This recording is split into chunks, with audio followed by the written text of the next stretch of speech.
The house on Carmelina Avenue in Brentwood had a quiet dignity about it. Nothing ostentatious, no grand gates or sprawling fountains.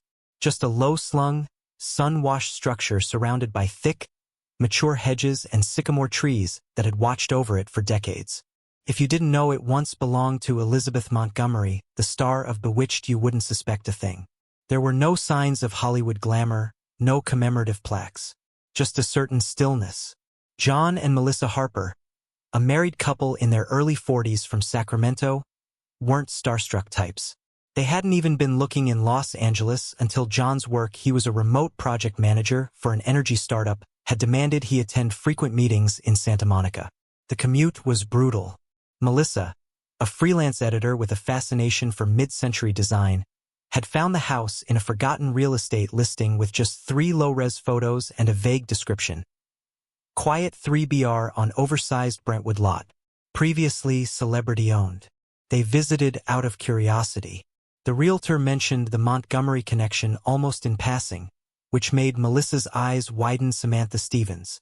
But John just nodded politely. The house had been empty for over 2 years. The last tenants, a couple in their 60s, had broken their lease early and refused to explain why. Just wasn't a good fit, was all the landlord said. Still, the price was below market. Melissa loved the bones of the place. The sunken living room, the old brick fireplace, the avocado green tile in the kitchen that hadn't been touched since the 1960s. John loved the backyard, shaded by eucalyptus trees and layered with fallen leaves. They made an offer the next day. They moved in on a Thursday. The movers were gone by dusk. Melissa lit sage, not out of any deep spiritual belief but more for the smell. They toasted with white wine and listened to crickets outside.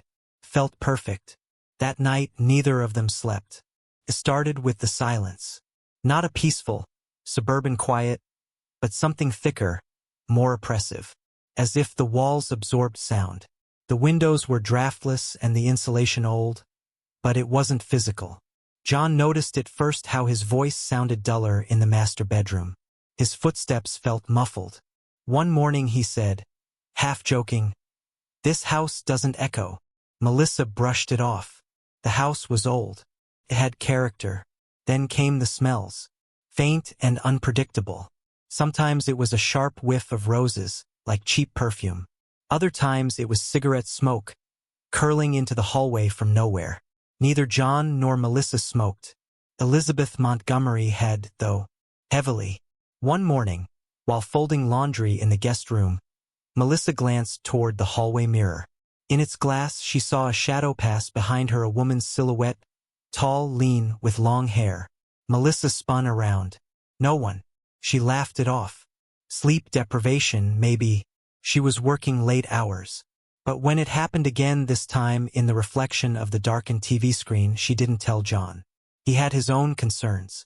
The door to the garage slammed shut without warning every morning at 3:12 a.m. John had gotten up one night with a flashlight, thinking it was a breeze or maybe a rodent problem. But the garage was still, the air heavy and untouched. Nothing explained the sound. They started leaving the lights on in the hallway at night. Then, Melissa stopped entering the living room altogether. It was the house's original centerpiece.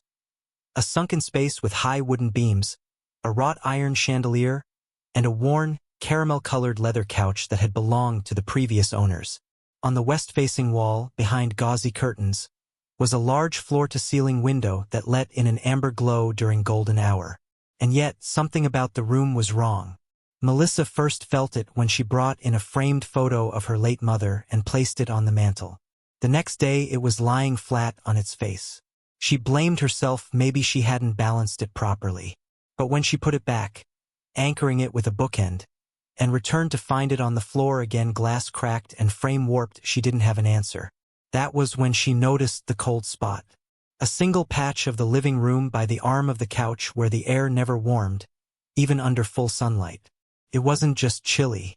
It hurt, like stepping into a freezer barefoot. The houseplants placed nearby withered. Even the dog, a border collie they'd adopted a year prior, refused to enter the room, whining at the threshold and growling at nothing. Melissa told John about the photo. John told her he'd been hearing footsteps in the attic at night. They looked at each other in silence. That was the first time they said it out loud. "Do you think it's haunted?" Melissa dug into the house's history. Elizabeth Montgomery had lived there during the 1970s and part of the 80s, during the turbulent years after Bewitched ended. Friends described that period as a quiet retreat for her, a place she tried to escape public life. She died in 1995 of colon cancer, but the house remained in the hands of her estate for years. Tenants came and went. Some stayed briefly. One article on a forgotten blog mentioned that a writer lived there in the early 2000s and abruptly moved out, claiming the walls whispered. Melissa emailed him. He never responded. One evening she pulled a copy of Elizabeth's unauthorized biography from the Brentwood library. In the back pages, in a small paragraph, was a quote from a friend. Beth believed the house was watching her. She said it had a personality, feminine but angry. She joked it was like living inside the ghost of herself. Melissa didn't sleep that night. John began having dreams. He saw a woman sitting at the edge of their bed, hair covering her face. She didn't move, didn't speak. He would wake up with his throat dry and hands shaking. Then came the night they both saw her. It was just after midnight. Melissa had come downstairs for water. John followed minutes later, after hearing a bang. She stood in the kitchen frozen, her glass on the floor, water soaking into the grout. In the living room, standing by the cold spot, was a figure. A woman, not translucent or floating. She looked real, tangible. She wore a long white robe, hair falling to her shoulders, her back turned. John stepped forward, and the woman turned slightly, not enough to reveal her face, just enough to acknowledge him. Then she was gone, just gone. No dramatic exit. No fading or vanishing puff of smoke. 1 second there, the next nothing. They didn't speak. Not that night. By morning, John had made the decision. They sold the house quietly at a loss to a developer who planned to renovate. They didn't tell him what they'd seen, only that it wasn't the right fit. But even months later, in a quiet apartment back in Sacramento, Melissa swore she still smelled roses at night. And sometimes, in the silence between dreams, John felt the air grow cold, as if something or someone was still watching. Don't forget to subscribe and like if you liked this story.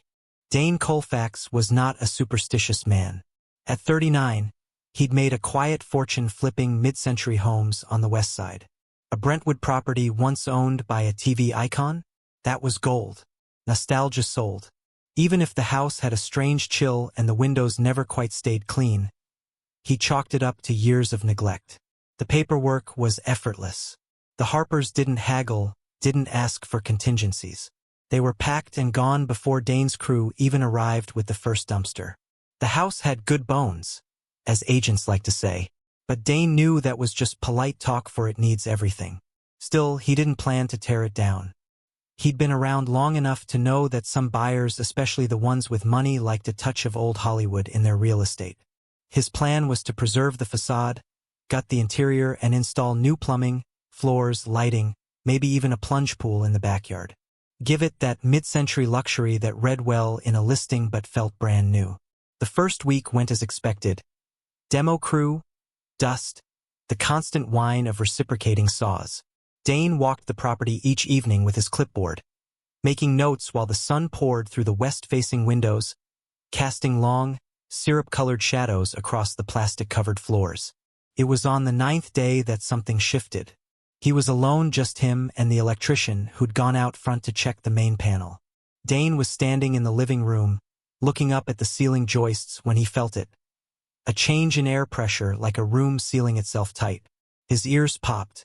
The temperature dropped, suddenly and sharply. He stood very still. From the corner of the room, the cold patch the air shimmered. It wasn't dramatic, not like in movies. No thunderclap, no flickering lights, just a sensation, like someone entering the room behind you and exhaling softly down your back. He turned slowly. There was no one, just the couch. Well, the spot where the couch had been. He had it removed days earlier, but the indentation was still there. A soft, shallow depression in the subflooring, like weight had settled into it. and hadn't left. His crew began complaining. Nothing specific at first, just that the house felt weird. Tools would disappear only to turn up in odd places. A tile saw, left on the patio overnight, was found submerged in the koi pond the next morning. No one claimed to have moved it. The pond was fenced off. Locked. The plumber quit after 2 days. He didn't give a reason, just shook his head and muttered, "I don't like this place, man. Something's off." The replacement electrician lasted longer. A bearded Armenian guy named Vagan who claimed his grandmother was a medium back in Yerevan. He walked the property slowly before accepting the job, stepping into each room and muttering under his breath in a language Dane didn't understand. "You have to keep one window open," Vagan told him after signing the contract. "Why?" "So the energy doesn't get stuck." Dane laughed. "You serious?" Vagan didn't smile. "Always. One window. Every day." Dane didn't argue. Not after what he'd felt in the living room. Not after what he'd started seeing in his dreams. It was always the same.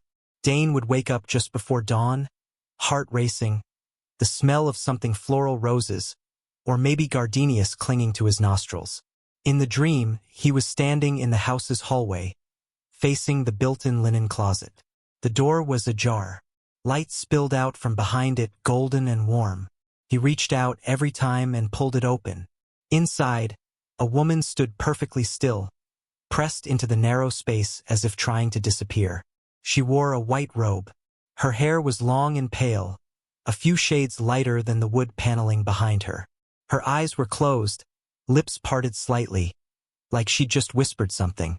But there was no sound. And then, always, her eyes opened, and he woke up. The dreams began in the second week. By the third, they were nightly. It was the drywall guy Sammy who found it.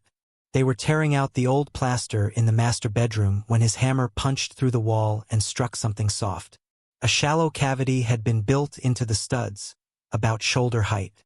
Inside was a decaying box, wrapped in faded newspaper and sealed with brittle tape. Dane opened it himself. He wasn't sure why he didn't wait for a historian or a contractor. Something about it felt personal. Inside was a leather-bound journal, its spine cracked and pages yellowed. The first date was April 6, 1981. The handwriting was loose, slanted, elegant. "I can't tell if the feeling is in the house or in me. Some days I swear the walls are watching." Flipping through it was like peeling back a life she never showed the world. Not Samantha Stevens. Not the TV smile. This was Elizabeth Montgomery, unfiltered, grieving her father, wrestling with fame, coping with isolation. But the entries took a turn. "I don't sleep in the living room anymore.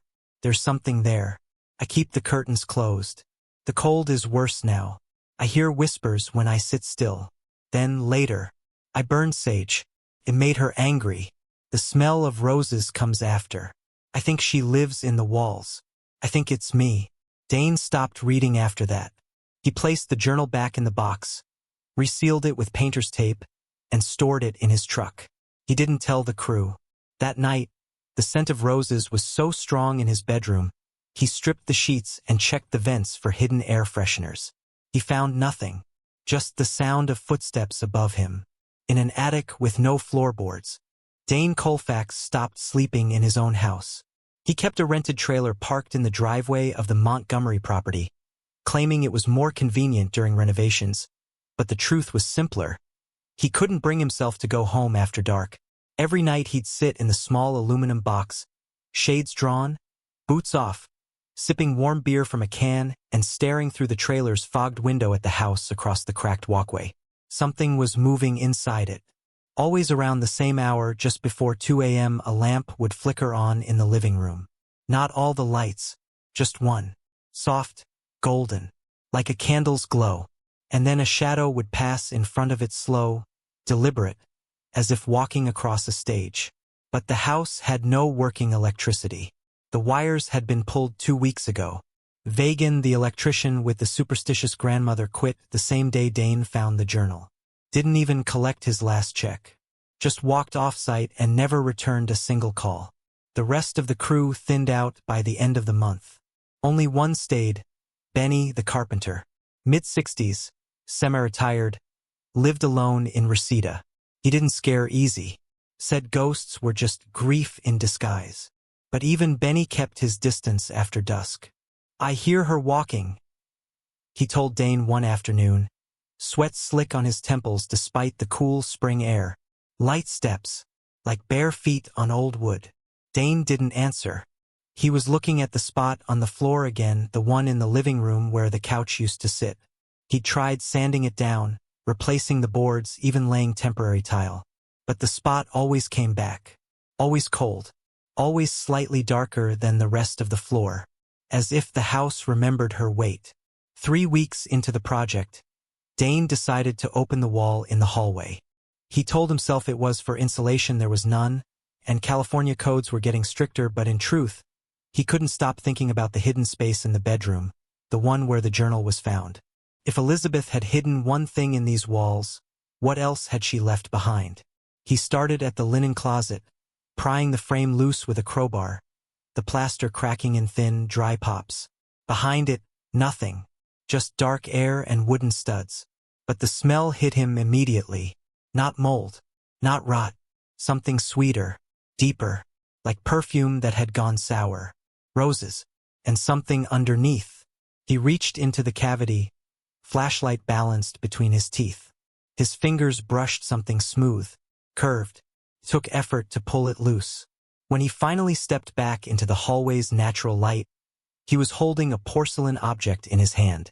Figurine. An antique witch on a broom, chipped and dusted with years of silence. One of those novelty items from the 1960s, the kind sold in drugstores to ride the wave of Bewitched's popularity. Only this one had been broken and glued back together multiple times. The glaze was spiderwebbed with fractures, like it had been dropped, stepped on, possibly even smashed on purpose. Dane turned it over. On the underside of the base, written in fading ink, were 4 words. "She lives here still." He dropped it. The hallway grew colder.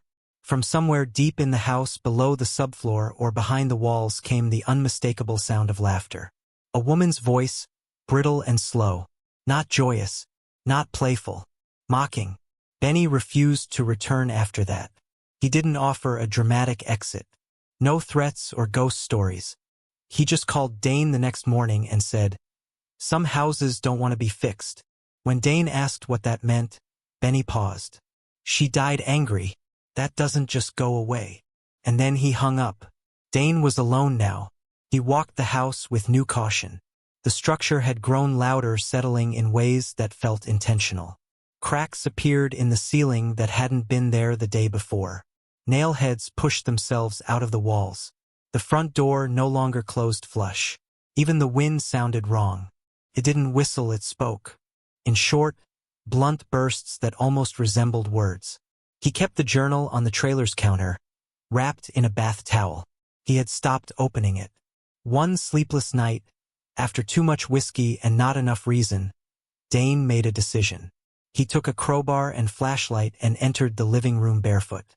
No music, no phone, just the low hum of traffic a few blocks away and the electric throb of fear under his skin. He was going to lift the floorboards. The cold spot had grown, not in width but in presence, like a heartbeat beneath the wood. You could feel it if you stood there long enough. A slow, irregular pulse, like something breathing through the floor. Dane knelt and found the seam between 2 planks. He dug the crowbar in and leaned back, wood splitting with a dry snap. The smell hit him first. Old perfume, damp earth, faintly metallic, like rust or blood. He pried up a second board, then a third. And there, nestled between the joists and packed into the narrow crawl space, was a bundle of fabric. He reached down. It was a nightgown, white, cotton, yellowed by time and stained dark at the collar. He lifted it slowly, holding it at arm's length. It unfurled like a flag, the folds stiff and dry. Something small and round rolled out from within it and landed by his foot with a soft thud. A locket. Dane picked it up. Inside was a photograph, grainy and water-damaged, but still visible. A woman, seated in the living room, smiling weakly toward the camera. It was Elizabeth Montgomery. Only something was wrong with her eyes. They'd been blacked out. Not with age, not by decay. By ink. Thick, deliberate strokes, rubbed in circles until nothing remained. The floor creaked behind him. He turned. And the living room was no longer empty. Dane Colfax was never seen again. His trailer remained in the driveway for 3 weeks. Neighbors assumed he'd returned to one of his other projects, until a foul smell brought the police. Inside the house, they found the floorboards in the living room torn open, tools scattered like someone had fled in a hurry. No blood, no body, just a cold spot on the floor and the scent of roses lingering in the air. The journal was missing. The house sat vacant for almost a year. Then, in the spring, a young couple from Seattle bought it sight unseen. Jason and Delilah Curran. Tech money, newly married. They wanted Hollywood charm. And the listing promised just that. It was quiet when they moved in. Peaceful, even, for the first week. Then Delilah began hearing laughter in the hallway after midnight. Jason found old photographs that hadn't been there the day before, black and white Polaroids of Elizabeth Montgomery standing alone in the backyard, smiling, eyes blurred or scratched out. One night, Delilah awoke to find the linen closet door wide open. Inside, the figure of a woman stood perfectly still. White robe, pale hair, and a face that looked like it had forgotten how to be human. When Delilah screamed, the woman stepped forward, then vanished, as if swallowed by the walls. They fled the house that night, and once again, Elizabeth Montgomery's home returned to silence.